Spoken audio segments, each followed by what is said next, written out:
আর মাত্র কিছুদিনের অপেক্ষা, আসতে চলেছে শীতের মৌসুম। আর এই শীতের মৌসুমে আমরা প্রত্যেকেই খুব স্যুপ খেতে পছন্দ করি, তাই না? তো এরকম একটা স্যুপ যদি আপনার ডিনারে হয় তাহলে কেমন হয়? আর যারা হালকা লাঞ্চ করেন তারাও কিন্তু এই স্যুপটা অনায়াসে বানিয়ে নিতে পারবেন।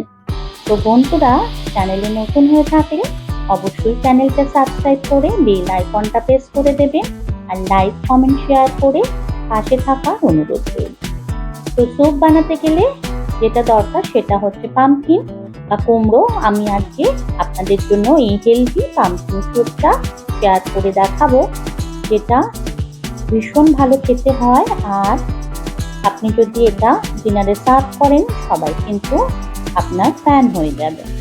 তো চলুন শুরু করি। দেখুন, কুমড়োটা আমি টুকরো টুকরো করে কেটে নিয়েছি।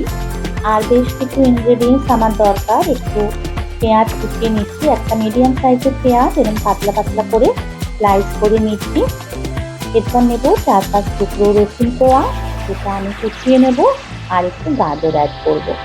গাজরটা আপনাদের যদি পছন্দ না হয় দেবেন না, আমি দিচ্ছি, ভালো লাগে খেতে। তো রসুনটা ছাড়িয়ে নিচ্ছি।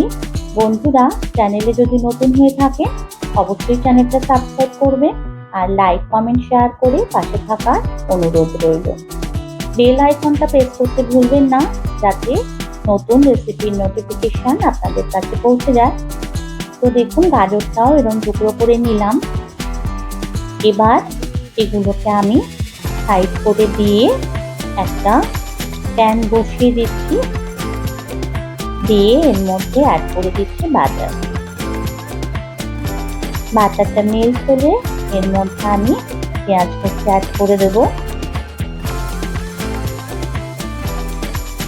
অ্যাড করছি পেঁয়াজ কুচি। এরপর এর মধ্যে রসুন কুচিগুলো অ্যাড করে দিচ্ছি। হিট কিন্তু একদম লোতে থাকবে, না হলে পেঁয়াজ রসুন চলে যাবে। হালকা একটু পিঙ্কিশ কালার আসলে তার মধ্যে অ্যাড করব গাজর আর কুমড়োগুলো। একটু নুন দিলাম যাতে নরম হয় সবকিছু, কোনোভাবেই যেন এগুলো পুড়ে না যায় বা ডিপ কালার না চলে আসে, তাহলে কিন্তু এটা গন্ধটাও খারাপ বেরোবে আর দেখতেও কিন্তু ভালো হবে না। তো দেখুন, এবার নাড়াচাড়া করে নিচ্ছি। অলওয়েজ হিটটাকে লোতে রাখবেন, কখনোই হিটটাকে বাড়িয়ে দেবেন না। এবার গাজরগুলো দিয়ে দিলাম। সবকিছুকে এইভাবে লো হিটে কিছুক্ষণ সটে করে নেওয়ার পর একটু গোলমরিচ অ্যাড করব। পামকিনে আছে বেটা ক্যারোটিন, ভিটামিন সি এবং আয়রন, যেটা কিনা হেলথের জন্য ভীষণ ভালো, আর যেটা ইমিউনিটি বুস্ট করতে সাহায্য করে। যারা হেলথ কনসাস বা যারা ডায়েট করেন তারাও কিন্তু এই স্যুপটা অনায়াসেই খেতে পারে। এবার একটু গোলমরিচ গুঁড়ো অ্যাড করব। আমি গোলমরিচ ক্রাশ করে দিয়ে দিচ্ছি, কারণ যে কোনো রান্নায় ফ্রেশ গোলমরিচ দিতে পারলে সেটা বেশি ভালো লাগে খেতে। বিশেষ করে স্যুপ জাতীয় বা স্টুতে ফ্রেশ গোলমরিচ সবসময় বেশি ভালো লাগে। দিয়ে দেওয়ার পর এরপর একটু আবার নেড়ে চেড়ে দেবো।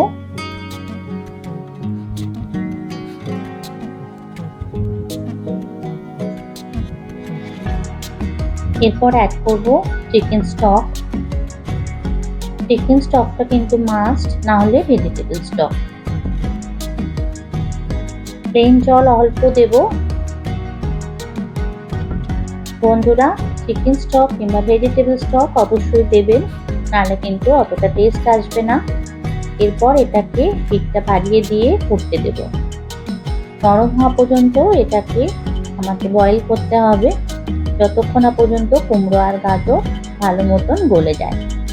একটু নাটমেগ ইউজ করছি কুমড়োর এই স্যুপে, জায়ফলের গন্ধটা কিন্তু দারুণ লাগে। যেহেতু গরম মশলা পড়বে না, শুধু এই নাটমেগেই হয়ে যাবে।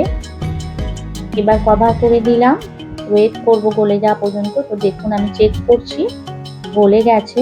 এবার কভার করে ঢেকে ঠান্ডা হতে দেব। বন্ধুরা, অবশ্যই ট্রাই করবেন, ভীষণ ভালো লাগবে আপনাদের ডিনারে। ঠান্ডা হয়ে যাওয়ার পর পুরো মিশ্রণটাকে আমি দিয়ে দিচ্ছি ব্লেন্ডারে। ভালো করে ব্লেন্ড করে নিয়ে এরপর স্মুথ একটা স্যুপ রেডি করে নিলাম। তো এবার সার্ভ করে দিচ্ছি। দেখতে পাচ্ছেন কত সুন্দর হয়েছে। ওপরে একটু ফ্রেশ ক্রিম ছড়িয়ে দেব। তো বন্ধুরা আজ তাহলে রাখি, দেখা হবে নতুন কোনো রেসিপিতে।